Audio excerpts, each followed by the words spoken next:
여러분, 성경이 과학책은 아닙니다. 제 채널의 영상의 내용들은 성경에 대한 내용을 과학적으로도 생각해 볼 수 있다는 내용을 다룹니다. 하지만 저는 하나님께서 이 세상의 모든 과학의 법칙들을 뛰어넘는 전능하신 능력을 가지신 분으로서 유한한 인간은 감히 이해할 수 없는 모든 것들을 하실 수 있는 분이라고 믿습니다. 그럼에도 불구하고 제가 이 채널을 운영하는 이유는 성경에 써 있는 내용을 절대로 안 믿으려고 하시는 분들, 혹은 믿을 수 없다고 하시는 분들을 위해 그런 현상이 가능할 수 있다는 가능성을 보여드리는 것입니다. 요한복음 20장 29절입니다. 예수께서 그에게 이르시되 도마야, 너는 나를 보았으므로 믿었으나 보지 않고 믿는 자들은 복이 있도다 하시니라. 예고해 드린 대로 이번에는 예수님께서 십자가에 어떻게 못 박히셨는지 여러 의학적인 자료를 참고해서 정리한 내용들을 나누어 보겠습니다. 전 영상들을 통해 우리는 예수님께서 무시무시한 정갈채찍형을 받으시고 파티불룸이라 불리는 십자가의 가로목에 아무것도 입지 않은 벌거벗겨진 상태로 눕혀진 채 못 박히셨다는 것에 대해서 자세히 생각해 봤습니다.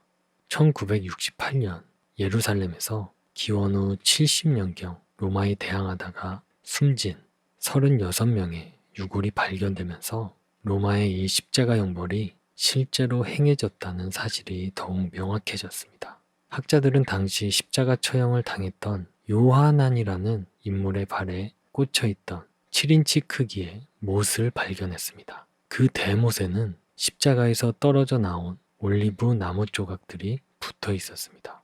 여러분, 성경은 예수님의 손바닥에 못을 박았다고 묘사하고 있지만 많은 성경 학자들은 신약시대 때에는 손부터 손목까지의 부위를 모두 손이라고 표현했다고 합니다. 또한 의학자들 사이에서는 손바닥에 못을 박으면 몸무게 때문에 손바닥이 찢겨 십자가에서 떨어질 확률이 높으므로 손목에 못을 박았을 것으로 의견을 모으고 있습니다. 아마도 먼저 감각 운동 중추신경인 척골신경이 지나가는 양 손목에 대못을 박아 나무의 몸을 고정했을 것입니다. 척골신경은 근육이나 뼈로 보호되지 않는 신경 중에서 가장 크고 손상되기도 쉽습니다. 따라서 이 부위에 못을 박았을 때의 고통은 상상하기도 쉽지 않을 정도로 극심했을 것입니다. 의학자들은 또한 그 다음에 예수님의 두 발에서 다리뼈 관절에 인접한 첫 번째와 둘째 발바닥 뼈 사이 그곳에 대못을 박았을 것으로 보고 있습니다. 이때 내측 족저신경이 손상당해 손목에 못을 박았을 때와 마찬가지로 아주 극심한 고통을 겪었을 것입니다. 의학자들은 또한 성인 남성이 십자가에 달리면 몸무게 때문에 팔이 늘어질 수밖에 없다고 말하는데 예수님께서는 이미 많은 출혈로 몸의 피로가 충분히 쌓인 상태라서 얼마 지나지 않아 어깨가 탈골되었을 것으로 보고 있습니다.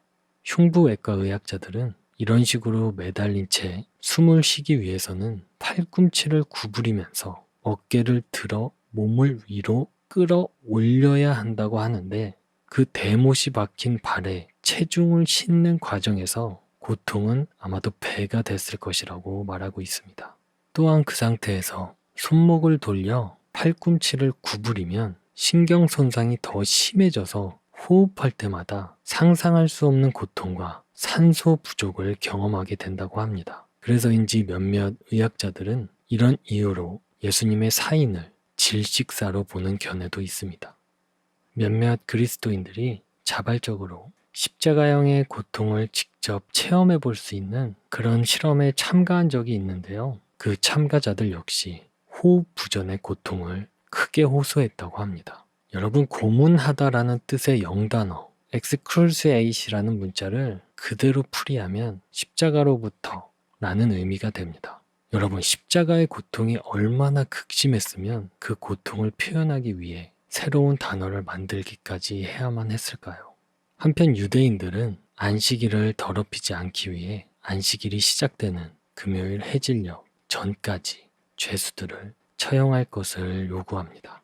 십자가형을 좀 더 빨리 끝내는 방법은 죄수의 다리를 꺾는 것이었는데 이를 위해서는 무릎뼈를 망치로 때려 부러뜨렸을 것으로 알려져 있습니다. 그렇게 되면 죄수는 더 이상 몸을 지탱할 다리가 그 역할을 할 수 없게 되어 앞에 말씀드린 것처럼 호흡하기 위해서 몸을 위로 밀어 올려야 되는데 그것이 불가능하게 되면서 호흡이 힘들어지며 무릎 주위로 1리터 이상의 피가 흘러나와 호흡 부전과 빈혈 쇼크로 더 빠르게 죽음에 다다르게 됩니다.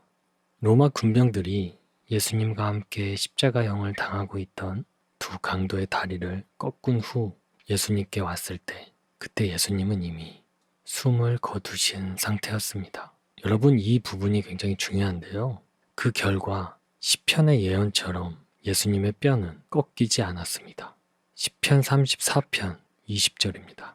그분께서 모든 뼈를 지키심에 그것들 가운데 하나도 꺾이지 아니하였도다. 여러분, 이때 예수님의 죽음을 확인하기 위해 한 군병이 창으로 옆구리를 찌르죠. 많은 의학자들은 확실하진 않지만 아마도 오른쪽 옆구리와 갈비뼈 사이를 비스듬하게 찔러서 오른쪽 폐와 심장을 관통했을 것이라고 보고 있습니다.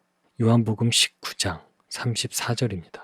그러나 군사들 가운데 하나가 창으로 그분의 옆구리를 찌르니 즉시로 거기에서 피와 물이 나오더라.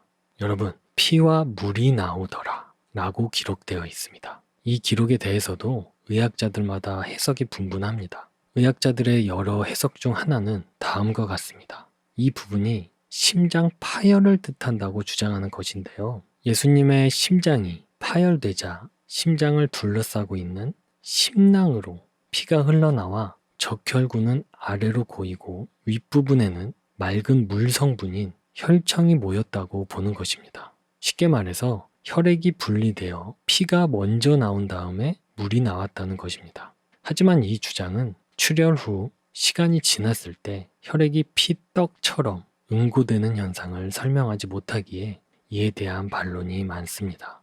그래서 또 다른 해석은 다음과 같습니다.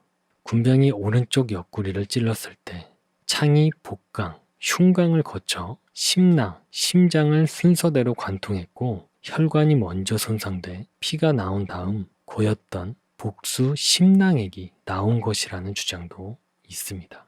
헬라어 원문에는 피와 물이라는 뜻의 헬라어 하이마 카이 휘도르로 표기되어 있습니다. 피를 의미하는 하이마라는 단어, 그 다음에 그리고라는 의미의 접속사 카이가 나오고 그 후 물이라는 뜻을 가진 후도르가 나옵니다. 그런데 이것이 피와 물이라는 표현이 나온 순서를 의미하는 것인지 아니면 먼저 쓰인 피가 더 많이 나왔다는 의미인지는 확실하게 확인할 방법은 없습니다. 그리고 또 한편에서는 인체가 심각한 흉부 손상을 입으면 갈비뼈와 폐 사이에 약 2리터가량의 출혈성 유체가 나타난다는 점 때문에 피가 붉은 혈액과 맑은 혈청으로 분리되었다는 주장도 있습니다.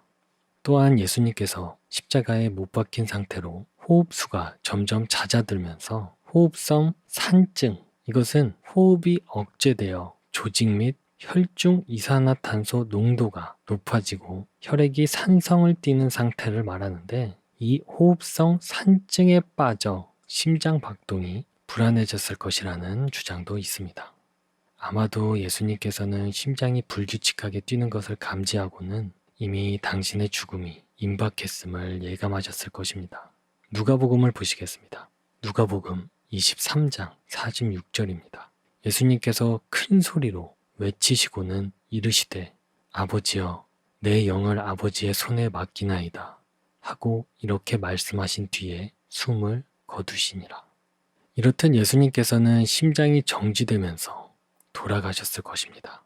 여러분, 심장은 약 205에서 300g 정도의 무게로 주먹만한 크기의 근육 덩어리로 이루어져 있으며 사람이 태어나서 죽을 때까지 단 한순간도 멈추지 않는 정말 신비스러운 초강력 펌프와 같습니다. 우리의 몸에서 심장은 1분 동안 평균 72번을 뛰면서 총 10만 킬로미터에 달하는 전신의 혈관으로 혈액을 순환시킵니다. 정말 놀랍지 않습니까, 여러분?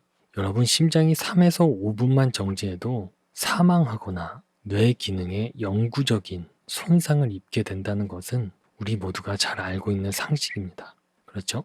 여러분, 과학과 의학, 천문학 등 여러 분야의 연구가 발전함에 따라 계속해서 알려지는 것들이 창조를 증명하고 있고, 그 많은 요소 중 심장의 기능과 역할 또한 진화를 부정하는 가장 큰 요소 중 하나라고 볼 수 있습니다. 그리고 여러분, 예수님의 부활을 부정하는 사람들 중 일부는 예수님이 십자가에서 살아 있었다는 주장을 펼치기도 합니다. 바꿔 말해서 십자가형을 받고도 죽지 않았다는 주장이죠.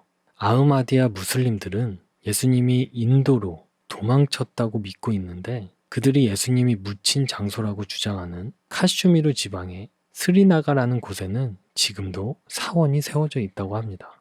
그리고 1929년 로렌스라는 사람은 예수님이 이집트로 도주하여 여사제와 사랑에 빠졌다는 내용의 소설을 쓰기도 했습니다. 이런 일명 기절론이라 불리는 이 터무니없는 이론은 1972년 도노반 조이스가 쓴 예수 두루마리라는 책에 다시 등장합니다.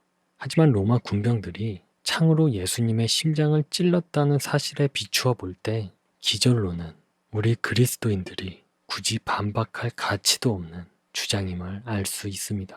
또한 만약 예수님이 살아서 도망갈 경우 로마 군인들은 자신들의 목숨을 내놓아야 하는데, 그들이 그런 위험을 감수하면서까지 예수님의 생사를 확실하게 확인하지 않았을 리는 없을 것입니다. 그리고 그들은 사람을 죽이는 데 있어서는 전문가들이었던 만큼 사람의 생사 여부 또한 정확히 판단할 수 있었을 것이고요. 그래도 정말 100번 양보해서 만약 예수님께서 십자가 위에서 죽은 게 아니라 정말 기절했다가 무덤에서 다시 살아났다고 가정하더라도 대못이 박혔던 발로 걷고 탈골된 팔을 사용하고 창이 찔렸던 허리로 다닌다는 것은 불가능합니다. 그리고 여러분, 자세히 한번 생각해 봅시다. 만약 정말 이랬다면, 그러니까 제자들이 이런 애처롭기 짝이 없는 그런 모습의 예수님을 보았다면, 과연 예수님이 죽음을 이기신 메시아이심을 선포하고 자신들도 언젠가는 예수님처럼 부활할 몸이 될 것이라는 그런 희망을 품을 수 있었을까요? 절대 그럴 수 없었을 것입니다. 그리고 그런 애초롭기 짝이 없는 그런 모습의 예수님을 보았던 제자들이 거꾸로 십자가형을 받고 불에 타 죽는 화형에 처하며 사자의 밥이 되는 그런 무시무시한 형벌을 받으면서 그렇게 그들이 죽는 마지막 그 순간까지 예수님이 메시아임을 확실하게 믿으며 외칠 수 있었을까요? 여러분, 정말 냉정하게 한번 생각을 해봅시다. 결코 그럴 수 없다고 생각되지 않습니까, 여러분? 그들이 거꾸로 십자가형을 당하고 불에 타 죽는 화형을 당하고 사자의 밥이 되면서까지 그 죽는 그 순간까지 예수님이 메시아이며 구원자라는 것을 외칠 수 있었던 것은 제자들은 분명히 예수님이 부활하신 것을 자신들의 두 눈으로 똑똑히 보았기에 가능했던 것입니다.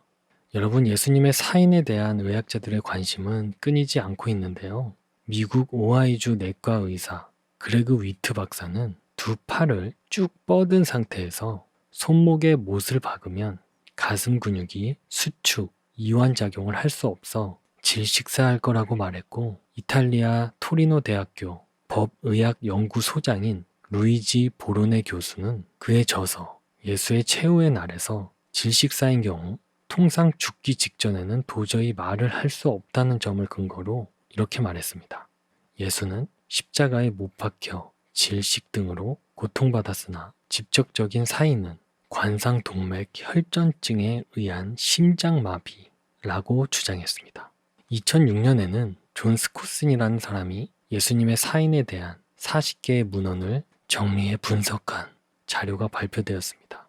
하지만 앞서 말씀드렸듯이 사복음서의 기록만으로는 예수님의 사인을 추론만 할 수 있을 뿐 의학적으로 명확하게 설명할 수는 없다고 말했습니다. 하지만 여러분, 예수님의 의학적인 사인을 정확히 분석하는 일보다 더 중요한 것은 예수님께서 우리의 죄 때문에 돌아가셨다는 사실, 그 자체일 것입니다. 십자가형을 집행할 때 집행자는 주요 혈관이 지나가지 않는 위치에 못을 박기 때문에 죄수는 출혈이 아닌 탈진과 탈수 호흡곤란 등으로 사망하게 됩니다. 옛날의 제도나 문물을 아는데 증거가 되는 자료나 기록에 의하면 십자가에 달려 죄수는 보통 몇 시간에서 며칠을 고통당하다가 죽는데, 심지어는 그 십자가에 매달린 채 일주일을 버틴 죄수도 있었다고 합니다. 하지만 예수님께서는 십자가에 못 박히신 지 6시간 만에 돌아가셨습니다.